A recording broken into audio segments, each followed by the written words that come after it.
अस्सलाम वालेकुम। आज हम फिज़िक्स 10 चैप्टर नंबर 12 के शॉर्ट रिस्पांस क्वेश्चंस जो कि नेशनल बुक फाउंडेशन में हैं उनको डिस्कस करेंगे। तो सबसे पहले अगर आप हमारे चैनल पे नए हैं तो हमारा चैनल सब्सक्राइब कर लें और साथ बेल आइकन को प्रेस कर लें ताकि आपको हर आने वाली वीडियो मिल सके।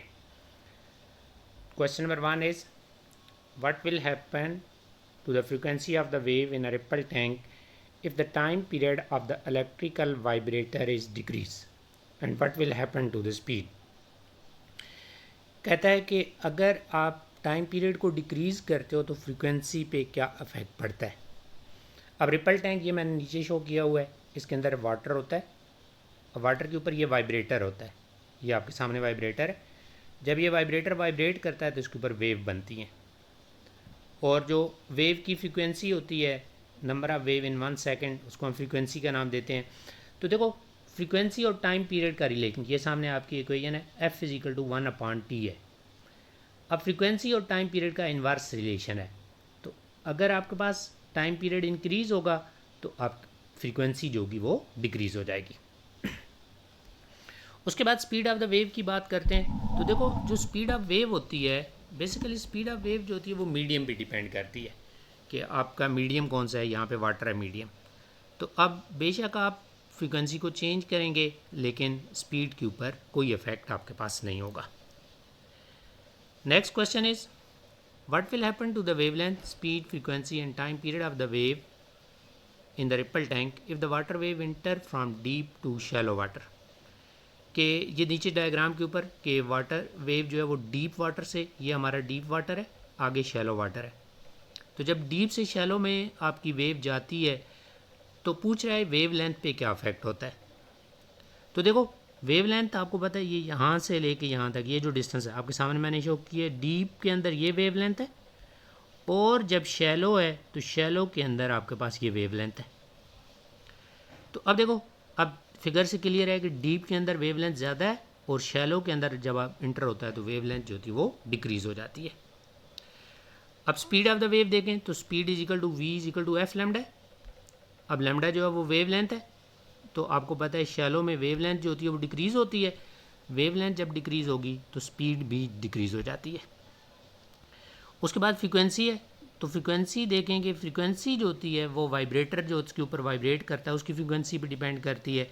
तो मीडियम के चेंज होने से डीप या शैलो वाटर से फ्रीक्वेंसी पे कोई इफेक्ट नहीं होगा।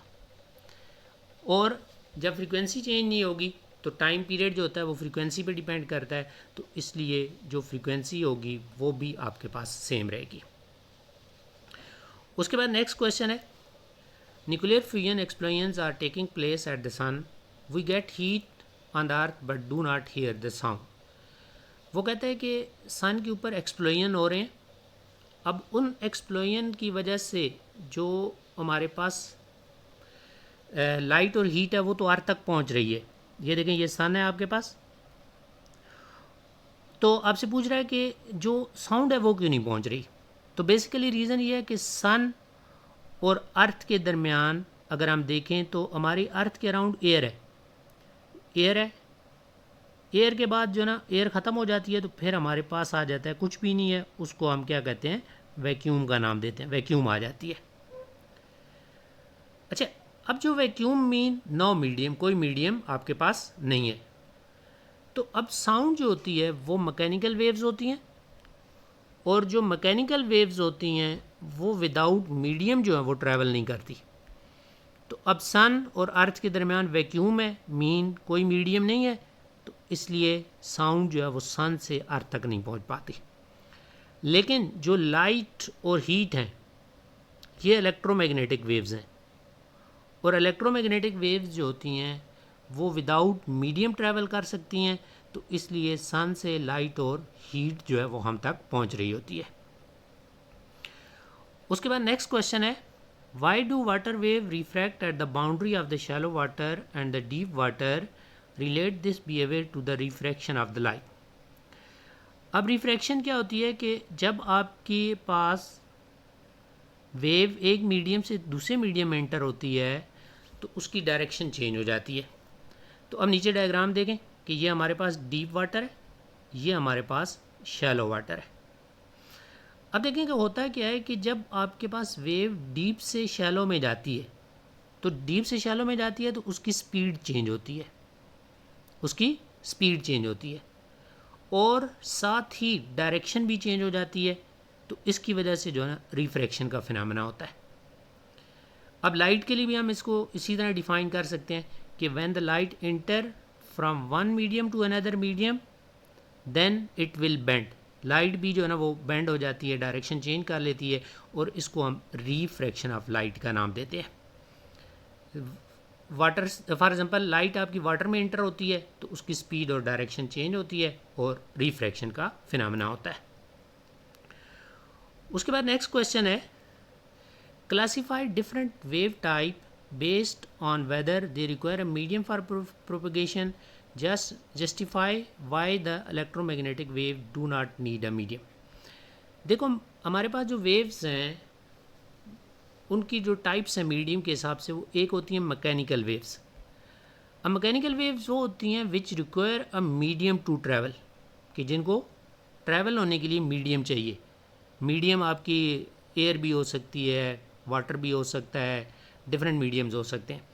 जिस तरह देखें जब हम बोलते हैं तो हमारे सामने एयर है, अब एयर मीडियम है तो वो हमारी साउंड जो है वो ट्रैवल करती है।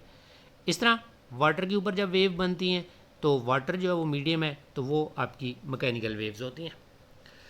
अब इलेक्ट्रोमैग्नेटिक वेव्स ये आपकी दो वो वेव्स होती हैं which do not require a medium, कि जिनको मीडियम नहीं चाहिए जी, और वो विदाउट मीडियम ट्रैवल करती हैं, वैक्यूम के अंदर से ट्रैवल हो सकती हैं।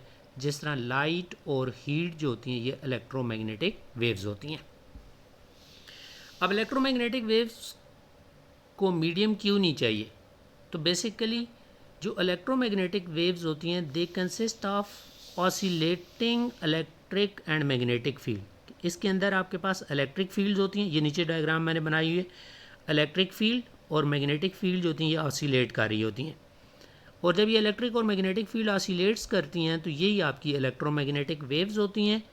और ये जो ऑसिलेशंस होती हैं इलेक्ट्रिक और मैग्नेटिक फील्ड की, ये विदाउट मीडियम जो है वो ट्रैवल कर सकती हैं।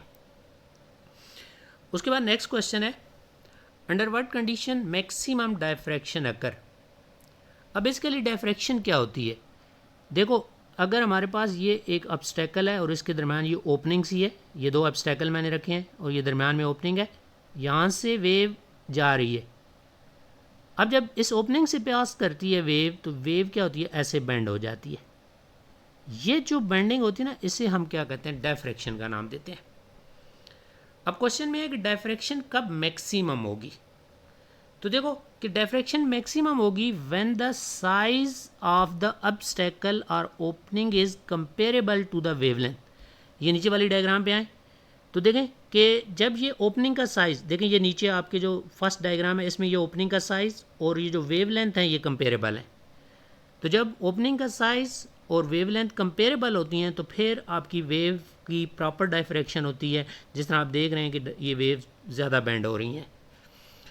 लेकिन अगर आपके पास ये साइज़ ज़्यादा हो जाए, जिस तरह देखें अगली डायग्राम में देखो तो ये आपके पास जो ओपनिंग का साइज़ है बहुत ज़्यादा है, लेकिन जो वेव लेंथ है ये वेव्स की यहाँ से यहाँ तक वेव लेंथ है ये स्मॉल है। तो इस केस में क्या होती है, डायफ्रैक्शन भी एंड पे ही जो है ना आपको थोड़ी बहुत नज़र आ रही होती है। उसके बाद नेक्स्ट क्वेश्चन है आपके पास, distinguish between reflection and refraction by describing how each process affect wave direction and the speed. Design experiment to demonstrate both phenomena using a ripple tank and evaluate how changes in medium affect each process. तो देखो reflection क्या होता है कि जब आपकी wave जा रही होती है और आगे किसी बाउंड्री से हिट करती है तो वो बाउंस बैक होती है, तो इसको हम क्या कहते हैं, रिफ्लेक्शन का नाम देते हैं। अब रिफ्लेक्शन में आपके पास सेम स्पीड रहती है और वेव लेंथ भी जो होती है वो सेम रहती है, लेकिन डायरेक्शन जो होती है वो चेंज हो जाती है। जिस तरह नीचे ये रिपल टैंक के अंदर हम रिफ्लेक्शन कैसे ऑब्जर्व करेंगे, तो रिपल टैंक के अंदर हम क्या रखेंगे, एक बैरियर। जिस तरह ये ब्लैक कलर में मैंने बैरियर शो किया हुआ है, ये आपके पास वेव्स आ रही हैं ऐसे, ये आपकी इंसिडेंट वेव है, और जब इसको हिट करती है तो यही वेव जो होती है वो ऐसे बाउंस हो जाती है, वहाँ से हिट होके वापस जो ना एक और डायरेक्शन में चली जाती है, तो ये हमारे पास रिफ्लेक्शन का फिनोमेना होता है। अब रिफ्रैक्शन क्या होती है? द वेव चेंजेस डायरेक्शन, देखें refraction, the wave changes direction and speed when passing from one medium to another medium, कि जब वेव एक मीडियम से दूसरे मीडियम में जाती है तो वो अपनी स्पीड भी चेंज करती है, अपनी डायरेक्शन भी चेंज करती है। अब इसके लिए देखें कि ये हमारे पास है जी एक रिपल टैंक की ट्रे है। अब रिपल टैंक की ट्रे के अंदर हम क्या रखते हैं कि यहाँ पे एक गिलास स्लैब रख देते हैं। तो अब हमारे पास दो मीडियम आ गए, एक हमारे पास ये डीप मीडियम है और ये आगे हमारे पास शैलो वाटर है, ये शैलो मीडियम आप कह सकते हैं। अब जब आपकी वेव यहाँ से जाती है तो देखें ये आपकी वेव ऐसे जा रही है, ये लॉन्ग वेव लेंथ है, फिर जो ही इसमें इंटर होती है तो ये शॉर्ट वेव लेंथ हो जाती है। तो इस तरह वेव लेंथ भी डिक्रीज़ होती है और स्पीड जो होती है वो भी आपके पास डिक्रीज़ हो रही होती है। अब देखें कि हमने रिफ्रैक्शन को ऑब्जर्व करने के लिए क्या set up a shallow and deep water region in the ripple tank and observe how the wave change direction and speed as they move between the two regions. The speed will change due to change in the medium while the frequency and the time period remains the same. अच्छा, अब affect of medium change. अब medium जो change होता है तो उसका क्या affect पड़ता है रिफ्लेक्शन पे भी और रिफ्रैक्शन पे भी। तो देखें पहले हम बात करते हैं रिफ्लेक्शन पे। तो no same medium on both side of the boundary, अगर बाउंड्री के दोनों साइड पे सेम मीडियम होगा तो उस केस में हमारी रिफ्लेक्शन पे कोई इफेक्ट नहीं पड़ेगा। लेकिन जो रिफ्रैक्शन होगी तो speed and direction changes in different depth, कि आपकी जो स्पीड है वो भी वेव की चेंज हो जाती है और डायरेक्शन भी चेंज हो जाती है। अब वेव स्पीड की अगर हम बात करते हैं कि जब मीडियम चेंज होता है तो वेव स्पीड पे क्या अफेक्ट होता है, तो देखें कि रिफ्लेक्शन जो होती है ये तो मोस्टली उसी मीडियम में आपकी वेव बाउंस होके आती है तो इसलिए कोई चेंज नहीं आती। लेकिन जो रिफ्रैक्शन है उसके अंदर अगर आपकी वेव शैलो वाटर में जाती है तो शैलो वाटर में क्या होती है स्पीड डिक्रीज़ हो जाती है। शैलो वाटर या आप कह सकते हैं कि हाई डेंसिटी मीडियम के अंदर आपके पास जो वेव की स्पीड है वो डिक्रीज़ हो जाती है। तो ये तो हमारे चैप्टर नंबर 12 के जो है ना शॉर्ट क्वेश्चन थे। अगर आपको कोई कन्फ्यूजन हो तो आप मुझे कमेंट्स में मैसेज कर सकते हैं तो मैं एक्सप्लेन कर दूंगा। ओके जी, अल्लाह हाफ़िज़।